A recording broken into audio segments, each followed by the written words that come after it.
The 2025 NFL Draft is officially over.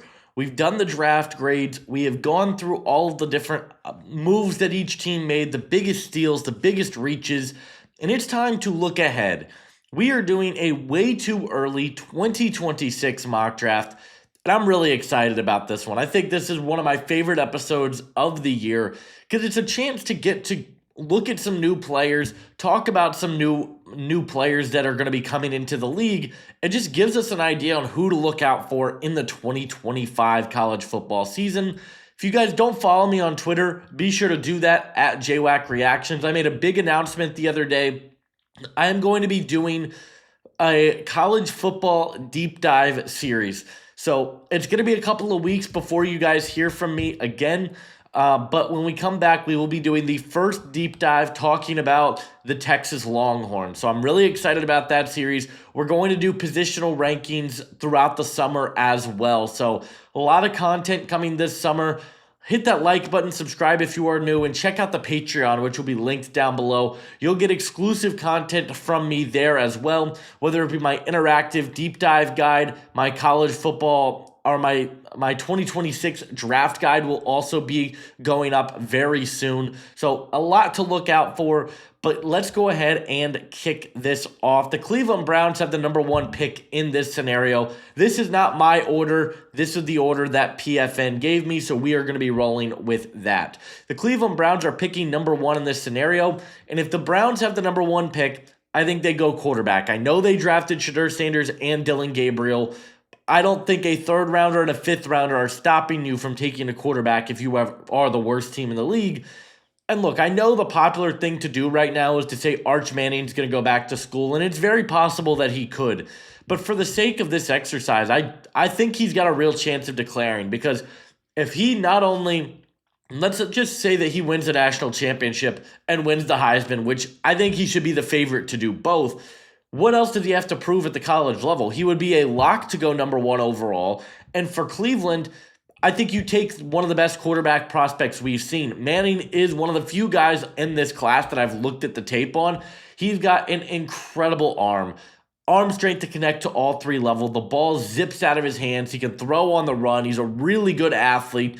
I think the one thing you might want to see improvement on is he throws off a flat foot and a flat base a little too often, needs to work on some of his accuracy under pressure, but we're going to entertain the idea that he does come out of this draft class, and I'm going to take Arch Manning number one overall to the Cleveland Browns. At number two, the New York Jets are on the clock here, and they also are in need of a quarterback. I don't think Justin Fields is the long-term solution, and I think they are going to go look at the quarterback market. My QB2, we'll talk about that in a little bit, but I think they're going to bet for upside here. And to me, there's probably no quarterback with a bigger ceiling than Lenoris Sellers out of South Carolina. 6'3", 242 pounds. He is a awesome athlete. One of the best runners you're going to see, an elite arm. He can connect to all three levels of the field. His pocket presence is borderline elite.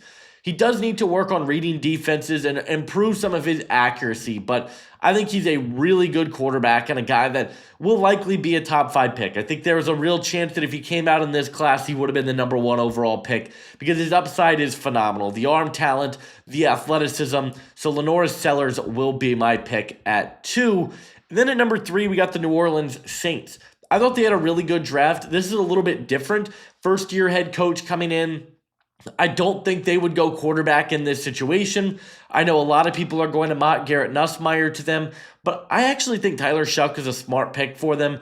They improved the offensive line. I like that. I want to go get some help on the defense. They made some moves on the defensive interior. They drafted Fadil Diggs late. I'm going to go get a guy that I think can be a really good edge defender for this team, and that player is going to be TJ Parker out of Clemson. He's around 6'3", 265, a guy that's been incredibly productive throughout his time at Clemson. He's a really fun player. I think he can play in odd and even fronts and just be a pass rusher for this team. This is a Saints team that hasn't been able to consistently get after the quarterback, it seems like, in a long time. And I think TJ Parker elevates the ceiling of this team, of this group. So I'm going to take TJ Parker at number 3. At number 4 overall here, the Tennessee Titans are on the clock. I think they go with a corner. That's the one area of the draft that I would have liked to see. They really didn't get great play from L'Jarius Sneed this past season, and I think there's some really interesting options in the cornerback room. I think this is one of the deeper corner classes I've looked at early on. The player that I currently have as my number 1 guy is going to be Jermod McCoy out of Tennessee. This is a guy with phenomenal ball skills. He's a really good athlete. I love his stop-and-go ability, and he's a guy that can force turnovers. I'm keeping the Tennessee kid in Tennessee, and McCoy, I think, has a real chance of being the top corner. He is the top corner on the PFF big board. He's a little bit lower here on PFN, but I think McCoy's a really good lockdown corner, and he's exactly what I think Tennessee is looking for. At number 5, we got the New York Giants. Now, if they're picking number 5 in real life, I could definitely see a role where they go quarterback because I don't think Joe Shane or Brian Dable would be here, and I could see the new regime wanting to go quarterback. But they took Jackson Dart in the first round. I am going to proceed with the notion that he is this team's future. He is their franchise quarterback. I'm going to go get him some help on the offensive line. They brought in Marcus Bowe, who I really like. I expect him to kick inside to guard at the next level. They got a hole at right tackle. So Francis Mauigoa out of Miami, to me, is the perfect pick for this team. He has been a starting right tackle throughout his collegiate career for Miami. He's big. He's got a big frame. And I think now you've got Andrew Thomas. You've got, John Michael Schmitz.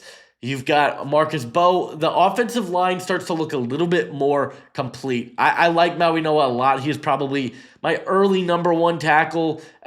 Not looking a ton into this tackle class, but early on I really like Mauigoa, and he'll be my pick to the Giants at 5. And then at 6, I think Carolina just takes best player in the draft and gets Caleb Downs. One of the best defensive backs I've ever seen. He can play in every single spot in the secondary, and I think can be impactful.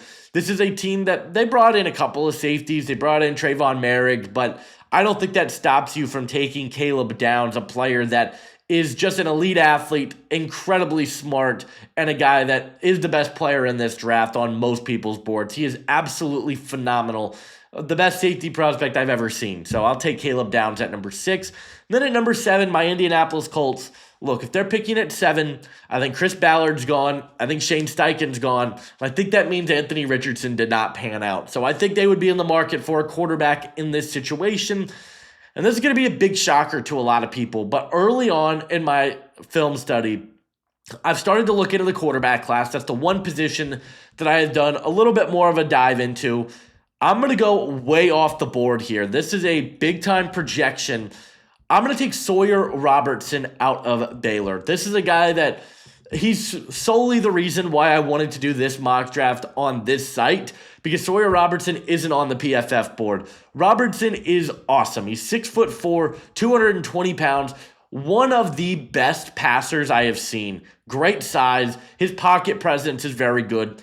But the way he reads the field, goes through his progressions, his accuracy and ball placement on all 3 levels is phenomenal. And I think he is a guy that has some athleticism. I'd like to see him throw with a little bit more touch, and I do think his deep ball, it has some ups and downs, but I think Sawyer Robertson is the second best quarterback in this class right now behind Arch Manning. And if he's on the board for Indianapolis at 7, I think they really would consider it. So I'm going to take Sawyer Robertson at number 7 overall.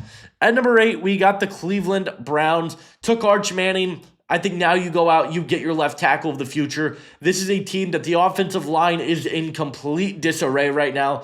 They really didn't do anything to try and fix it this draft. I guess they feel good about what they have, but a lot of guys that are going to be free agents coming up. I'm going to take Caden Proctor, a great left tackle prospect from Alabama. Good size, a guy that has been really productive under both Nick Saban and Kalen DeBoer. I think there's a real opportunity for him to be the number 1 tackle in this draft class. Cleveland needs help on the offensive line. I'll take Proctor at number 8. At number 9, we've got the Las Vegas Raiders. I think this team needs a receiver. As much as I love the Jack Bech pick, I think you've got him. You got Jacoby Myers. I think now you go out, you get your number one guy. I know they could maybe look to go quarterback and take a guy like Garrett Nussmeier or Drew Aller or one of those guys, but I'm going to go Jordan Tyson out of Arizona State. I love this guy. I think he's one of the most fun receivers I've looked at in this class. Excellent size for the position.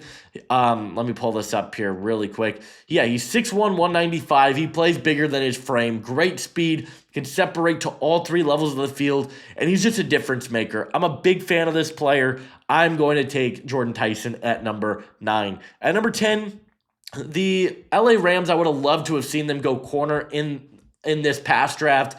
They decided not to, but I don't think they're going to make that mistake again. I am going to go corner. I'm going to take Avion Terrell out of Clemson, the second Clemson player that has gone in this draft on the defensive side of the ball. Terrell is awesome. He's a really fun player, the brother of A.J. Terrell, another guy with great movement skills. I think there's a real chance that he could be a top 10 pick in this draft with his size, ball skills, and just the upside he brings. So I'm going to take Avion Terrell at number 10 to L.A.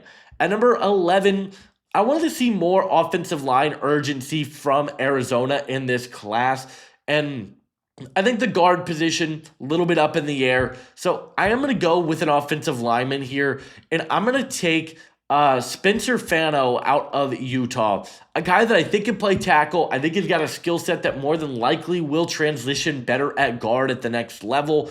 They need help on the offensive line. They got Paris Johnson there. They got Hajalte Froholt, who I really like, but I don't really feel good about the rest of their line. If you draft Fano and play him at the right tackle spot, I think that's a good spot for him. Or if you draft him and he's playing in the guard role, I wouldn't hate that. I think he just gives you versatility, more options on the offensive line, which I think this team really needs. At number 12, we got the Dallas Cowboys, another team that I think should be in the receiver market. I'm going to go with the receiver, and I'm going to go with Denzel Boston out of Washington, a guy that has been incredibly productive for the Washington Huskies. He's 6'4", he's 209 pounds, and a guy that is a legitimate X receiver. He can be that ball winner for you in the short to intermediate game. I think he's a phenomenal player and a guy that he's right up there with Jordan Tyson as my favorite receiver in this class. The Cowboys decided not to go receiver in the 2025 draft class. I don't think they can make that mistake again. I don't like their receiver room outside of CeeDee Lamb. If Denzel Boston's on the board at 12, he'll be my pick for them. At number 13, for the Miami Dolphins, I think corner is in play for this team as well. I'm going to go DJ McKinney out of Colorado. The future is uncertain around this Dolphins team in terms of what the secondary is going to look like. Jalen Ramsey looks like he could get moved. DJ McKinney's a really interesting one. He's got good length, he's got good size, and the ball skills have been there. Him, Terrell, McCoy, I think there's another couple of guys, all legitimately could be the number one corner in this draft class. I like DJ McKinney a lot as a Colorado fan. Think he could be a really nice player. Miami, I think, takes him here at number 13.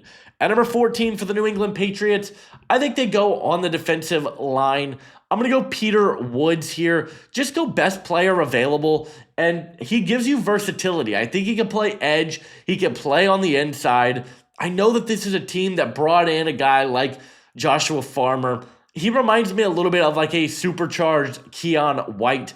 I like this pick here for New England. Just continue to keep a strength. Go Peter Woods. Get one of the best defensive players in the draft class and a guy that I think can play all over your defensive line.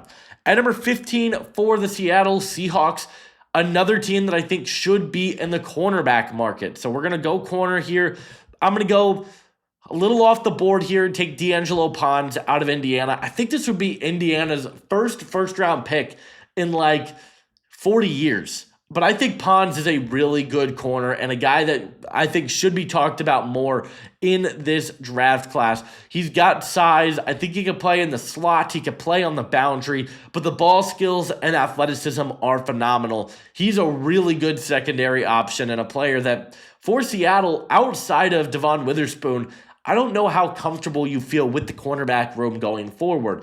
I would have loved for them to take corner in the 2025 draft. They didn't do it. I'm not going to make that mistake here. I'll go D'Angelo Ponds at 15. At number 16 for the Chicago Bears, have to go running back. I'm going to go Jeremiah Love, one of the most dynamic running backs in college football this past season.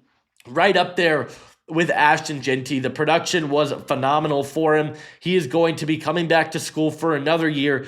And Chicago didn't address running back until their second to last pick, where they took Kyle Monangai out of Rutgers, who I really like. But Jeremiah Love is a guy that gives you speed, he gives you power, and he is a legitimate number one back for this team. So I'm not going to overthink this at all. I'm going to go take Jeremiah Love to be the number one back in Chicago.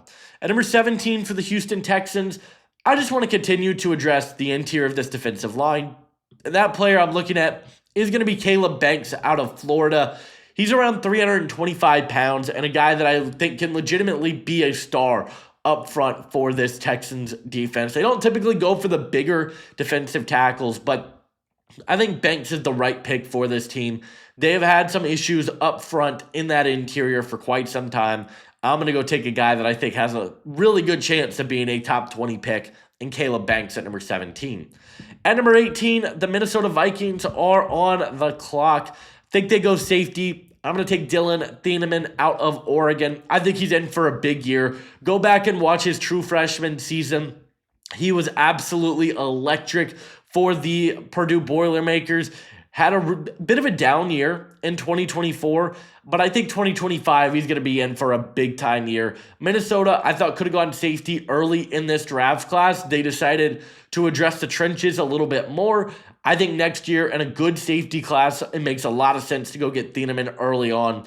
Very good safety with athleticism, tackling ability, and good range to play all over your defense. At number 19, the Pittsburgh Steelers are on the clock. I don't think drafting Will Howard in the 5th round is stopping you from taking a quarterback. I think Garrett Nussmeier fits what they want to do. I'm a little bit lower on Nussmeier right now than the consensus seems to be. I currently have him as my number 6 quarterback, but I do think he could have a big year with that LSU team. He's got a cannon of an arm, great ball placement, good touch on the deep ball. He's good at the RPOs. I just don't think he's got great pocket presence. I don't think he reads the field very well. Throws off his back foot a lot. But at 19, the Steelers in need of a quarterback. I think you can go get that franchise guy. I think it can be Garrett Nussmeier at 19. At number 20 for the Denver Broncos, I'm going to go with the receiver. I'm going to take Antonio Williams out of Clemson. I really like this guy. I like his footwork. I like his route running upside at the position. Denver currently has Devon Vele, currently slated to start as your slot receiver. And while I like Vele, I think he's a good player, I definitely think this is a spot that can be upgraded. Antonio Williams is a really fun player. He's a good route runner and a guy that I really liked had he come out of this year's draft class. He decided not to. Ends up going back to Clemson, where I think he could have a really big year. 5'11", 195, and a guy that I think can be one of the better slot receivers in football. So he'll be my pick at number 20. At number 21 for the Tampa Bay Buccaneers, they still decided not to go with a linebacker in this draft class. I'm going to go linebacker here. I am going to take Anthony Hill out of Texas. I love Anthony Hill, a guy that I think is a true first-round linebacker, 6'3", 325. Good athlete, great size and length, but his ability and his change of direction, his ability to trigger downhill is really good. He is a very smart, instinctive coverage player that recognizes zone assignments. I think he's a good overall tackler. He does need to work on being more of a consistent threat in the run game, has some issues at getting off blocks from time to time, but he is early on my favorite linebacker in this draft class, one of my favorite defensive players in the draft.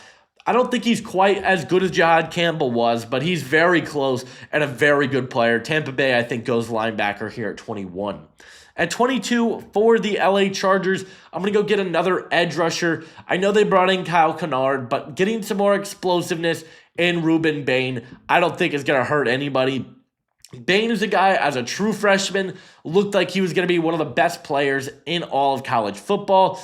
He didn't really live up to the hype in year 2, battled some injuries, but I think in year 3, he could be in for a big-time breakout year.